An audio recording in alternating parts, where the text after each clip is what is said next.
It's James here from GOODGUITARIST.com, and today I'm going to show you how to play Girl from the North Country by Bob Dylan in the easiest way possible on guitar. If you're traveling in the North Country Fair,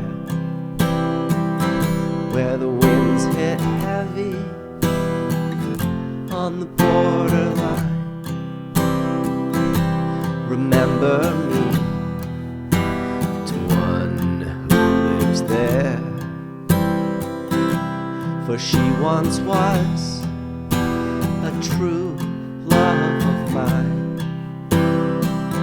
So this is like the Bob Dylan, Johnny Cash version of it where they're strumming it. It's nice and slow.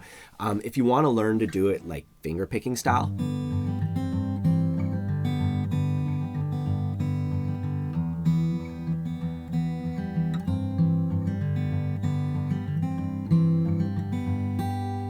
just let me know in the comments down below and I can definitely make a lesson for it. But today we're gonna keep it simple, and I also want to explain a couple concepts to you, because you may notice if you listen to the Bob Dylan, Johnny Cash version of it, the Nashville Skyline version of this one, they're actually playing it in the key of G with bar chords and stuff, and I just want to kind of explain how we simplify songs and just take advantage of this tune for that as well.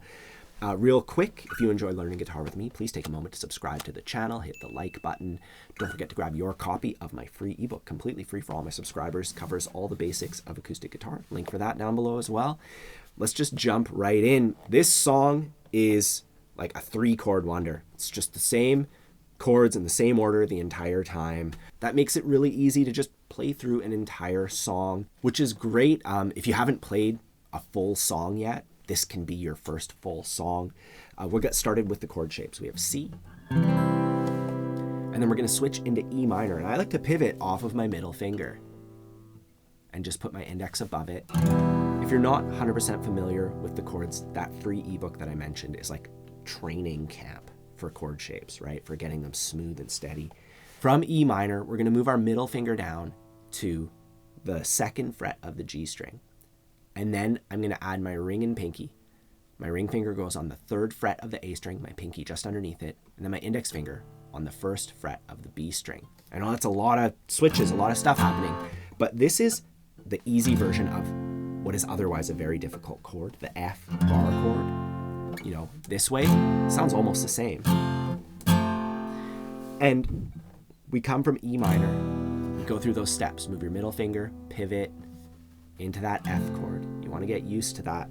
I like to switch silently at first, just going through the motions and just kind of thinking about it.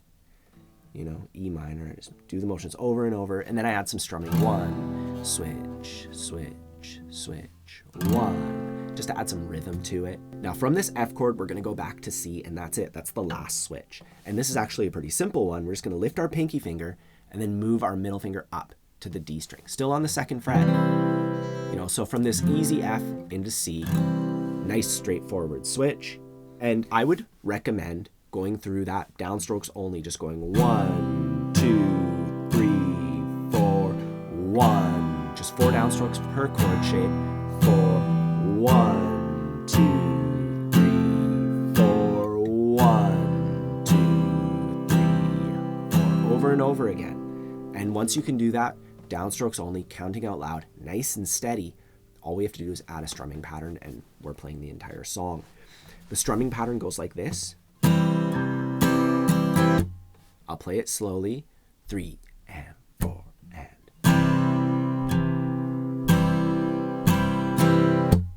And to learn it, we can divide it into 2 parts. First, we have down, root. So we play a downstroke on beat 1, and then root, which just means like a small downstroke that just aims for the thicker strings. This adds expression and dynamics to our strumming, right? Down, root, 3, 4. Down, root, 3, 4. You know, we do that a few times, counting out loud just like that. Then we can take a look at the second half of the pattern where we go 1, 2, down, down, 1, 2, down, down. So a downstroke on 3 and then a down up on 4 and. You know, if we count it all out like it is there, 1 and 2 and 3 and 4 and we have downstrokes on the numbers, upstrokes on the ands. That's like the law of strumming. There's lots of exceptions, but for now. And we're just going to go 1 and 2 and 3 and 4 and. We just kind of make contact with the strings when the strokes line up with the numbers or the ands, right? And we can count it out, get all technical, or we can just feel it out. 1, 2, down, down, 1, whatever works best for you, right? Then we put the whole thing together. We go down, root, down, down, 1 and 2 and 3 and 4, down, root, down, down. Our goal is to play it over and over again without stopping. You could even mute the strings like this, just lightly touching them with my chord hand, and I'm playing the pattern over and over again. This way you don't make your fingers like, you can see I have the finger lineitis or whatever, you get the big lines in your fingers because I've been playing guitar a lot today, right? And like, it starts to hurt after a while. So maybe give your hand a little break, just lightly touch the strings, and just practice that pattern over and over again. Then we can put it together with our chord progression, with the switching, put it all together.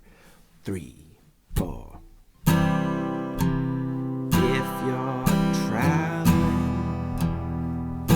in the North Country Fair, super slow, where the winds hit heavy on the borderline,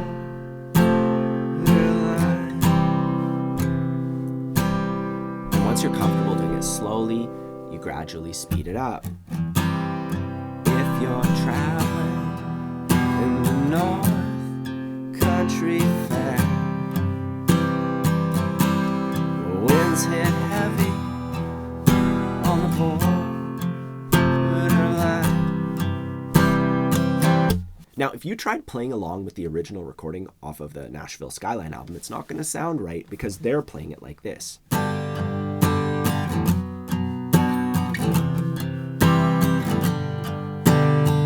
And the strumming is the same, but the chord shapes are totally different because we're in a different key.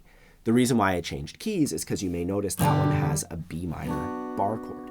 And when we're trying to simplify tunes, we can try it in a few keys. Like, for instance, if we did this in the key of A, if you're traveling, well, that doesn't work either. There's a C sharp minor chord in there, right? And you try it in a few keys. E. You'll notice that they all contain bar chords, right? So that's kind of the next step. But I wouldn't jump into that too soon, right? It's more important to play songs in this simpler way. Play through the entire song. Have fun playing music. Play these songs with your friends. And when the time comes, you will be ready to tackle bar chords and to tackle more intricate strumming and all that stuff, right? So it's really important to just appreciate sometimes the simpler things. Music's more than just doing the coolest stuff and the hardest stuff. Now, if you enjoy learning guitar with me, please take a moment to subscribe to the channel. If you have any questions, let me know in the comments down below. Don't forget to grab your copy of my free ebook. Or if you want to accelerate your guitar journey and just do all the right things in the right order, I have a bunch of premium courses that just lay it all out for you like a blueprint. I'll put a link for that in the description down below so you can find that easily. Otherwise, have a fun time practicing, and I'll see you soon.